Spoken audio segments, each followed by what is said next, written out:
Hi everybody, sorry to be talking to you under this kind of circumstance. Really sorry that this kind of thing had to happen at all. I know you guys are seniors. I certainly don't want to do anything that would affect your graduation or your AP results. So I'm going to do everything that I possibly can to make sure that you can continue learning.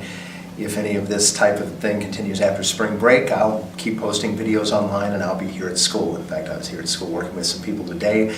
I am totally committed to making sure that everybody is ready to be successful on the AP exam. So if you need anything from me, let me know. Couple of things here. I didn't get a chance in yesterday's lesson to talk about the limit comparison test, and I really should have.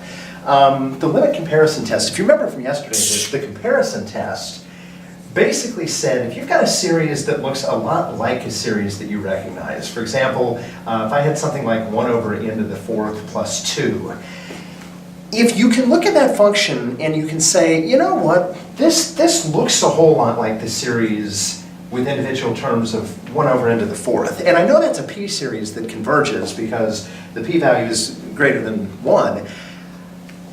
As long as the individual terms are less than or equal to the terms of the series that converges, you know that series is going to converge. So for example here, because the denominator is slightly bigger, those individual terms will actually be smaller as we go from 1 to infinity. And since the individual terms will be smaller than the terms of this convergent series, we know that this series is also going to converge. Okay? Now, you have to be careful because, for example, if that was e to the 4th minus 2, that's something that we can't make a conclusion about because we would have terms that are slightly bigger than the terms of a convergent series. And in that case, we really can't say whether or not it converges or diverges, at least using the comparison test. Okay? Likewise, if I had a function that appeared to be divergent, let's say I had something like 1 over the quantity n minus 1, if you can look at that and say, that looks a whole lot like the harmonic series. I know the harmonic series diverges. As long as the terms of the divergent series are greater than or equal to the divergent series, you know that series will also diverge. So for example here, if the denominator is smaller, that means I'm going to have fractions that are larger. 1/2 is bigger than 1/3, for example. And as a result, this diverges. These terms are all greater than or equal to these terms. This series will also diverge. That's the comparison test. Okay? The limit comparison test kind of builds on that idea, and specifically it addresses those cases that don't work. For example, if I look at this series right here, this looks a lot like the series from 1 to infinity of 1 over 2 to the n, which I could rewrite as 1/2 to the n power, and that's a geometric series with an r value of 1/2, and that's going to converge. The problem you have here is this denominator has a 1 being subtracted. The terms of this series are slightly larger than the terms of a series that's convergent, which means I can't make any kind of conclusion. However, you take a look at that and you say, man, that looks so much like a convergent series. I'm sure it's got to converge somehow. But how can I show that? Well, this is where the limit comparison test comes into play. So what the limit comparison test says is essentially what you're trying to do is you're trying to show that you have two series that are, let's say, of the same order. They're the same type of series. They behave the same way. So what you can do is you can compare, we can call these individual terms, we can call those a sub n. You can compare that to another series. Okay, so let's say I compare it to the series from 1 to infinity of 1 over 2 to the n, which, by the way, I know diverges. Sorry, I know it converges. I can call this individual terms, I can call those individual terms b sub n. Okay? You can compare the ratio of those individual terms as n approaches infinity. Okay, I can basically take the limit as n approaches infinity of the terms of my function that I'm actually trying to look at, compared to the terms of this series that I'm actually looking at. And if they're of the same order, you know that those functions are going to behave in the same way. This limit isn't necessarily going to go to 0. But if it approaches a constant, it basically means that these are both, for lack of a better term, behaving the same way as n approaches infinity. And as a result, you know that your function, that basically this series will do the same thing as the series represented by these terms, okay?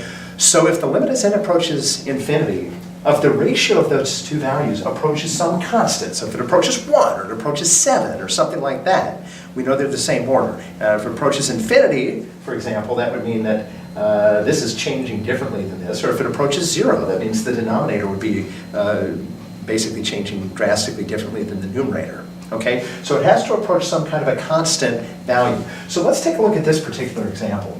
Oh, by the way, I didn't include that. If that limit approaches a constant, the two functions will both do the same thing. So if you know one is divergent, the other is divergent. If you know one is convergent, the other is also convergent. Okay, and that's going to help us in these situations where, you know, maybe I wanted a denominator that was slightly bigger than the individual terms of 1 over 2 to the n, and that's not what I was given. Okay, so I'm going to compare it to this function right here. This is the same thing as 1 over 2 to the n. I'm going to write it in that form. So I'm going to take a sub n, 1 over 2 to the n minus 1. I'm going to divide by this term here, okay? And again, I'm dividing by a fraction. That's the same thing as multiplying by the reciprocal, so I think I'm going to flip this and multiply. And so what I'm going to end up with, I'm going to flip and multiply. I've got 2 to the n over 1. And remember that I'm really taking the limit of this as n approaches infinity, okay? So I'm taking the limit as n approaches infinity. If you go ahead and simplify this, I get 2 to the n over 2 to the n minus 1. And I think you can probably look at that and see as n approaches infinity, that 1 is going to become increasingly less significant. These two functions are behaving the same way as n approaches infinity. And so this is just going to end up approaching 1 as n approaches infinity. Now, really, how should you show this limit? Really, you should divide all of them by your highest power. So you should divide that by 2 to the n, that by 2 to the n, and that by 2 to the n. So that's going to go to 1, this is going to go to 1, that's going to go to 0. But the key here is the limit as n approaches infinity of that ratio approaches a constant, and so those two series are going to behave the same way. So we know that 1 over 2 to the n is going to converge, and that means that this is also a convergent series, okay? That's how the limit comparison test works. So our main lesson today was supposed to be about the alternating series test, and I want to take a look at that right now. It's actually a pretty simple concept. I'm not going to do a full proof of this. I think that would kind of drag out the video, but I'm going to show you a little demonstration of what's going on here. Before I do that, though, I need to make a point about something that I probably did not emphasize as well as I should have in class.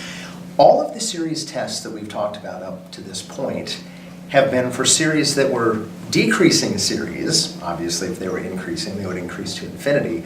They're decreasing series, but they were decreasing positive series, with the exception of geometric series, which we were able to just use the geometric series sum formula to literally find the sum for. But in all of the other tests we've been working with, these have been series that have only positive decreasing terms, okay? And I don't think I've emphasized that as much as I probably should have. So that's an important thing to know, all right?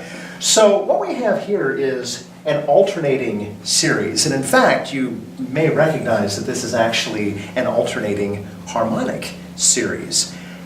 And alternating series work a little bit differently than series that are not alternating series that are totally positive, okay? So here's how this works. It turns out that if you have an alternating series, and the signs have to be switching back and forth, usually you'll have something either with a negative taken to a power, or a lot of times they'll factor out the -1 and take that to a power. But if you have a series that's alternating back and forth between positive and negative terms, two things need to happen for that series to converge. Number one, the terms need to be decreasing, okay? So I'm going to call this B sub n, okay, the individual terms, specifically the positive value of the individual terms, or at least typically this is going to be positive because n would be positive. So your individual terms have to be decreasing. In other words, the n plus 1th term needs to be less than the nth term. Actually, it needs to be decreasing, not less than or equal. Okay? Terms have to be decreasing. Number 2, the terms can't just decrease for a while and then level out and equal, 1/2, 1/2, 1/2, 1/2, 1/2, something like that. The individual terms end up needing to approach 0. Okay? So the limit, as n approaches infinity, of your individual terms needs to be 0. Okay? Now, we really have already kind of been checking for this. That's the nth term test. Really, we need the individual terms to go to 0. This aspect can be kind of common sense. There are actually some cases where it can be reasonably complicated. And for example, if you're really in a bind, technically you would have to take the derivative and you would have to see with the derivative of the term, in other words, the rate of change, would that rate of change always be negative for values of n that are greater than 1, or at least values of n that are greater than some value, and then continuing from there to infinity. I'm going to avoid that type of situation. I'm going to toss out that that's a thing. We're probably going to have to look at those specifically in class. Just going to keep it kind of basic here since we're not at school today. So anyway, basically, all I need to do to check this alternating series, and by the way, if you listed this, the reason this is an alternating series, if n is equal to 1, that ends up being -1 to the 0 power, which is 1, and then you get 1 over 1, which is 1. If n is equal to 2, you get -1 to the first power times 1/2, which is actually going to give you -1/2. If n is equal to 3, you'll get +1/3.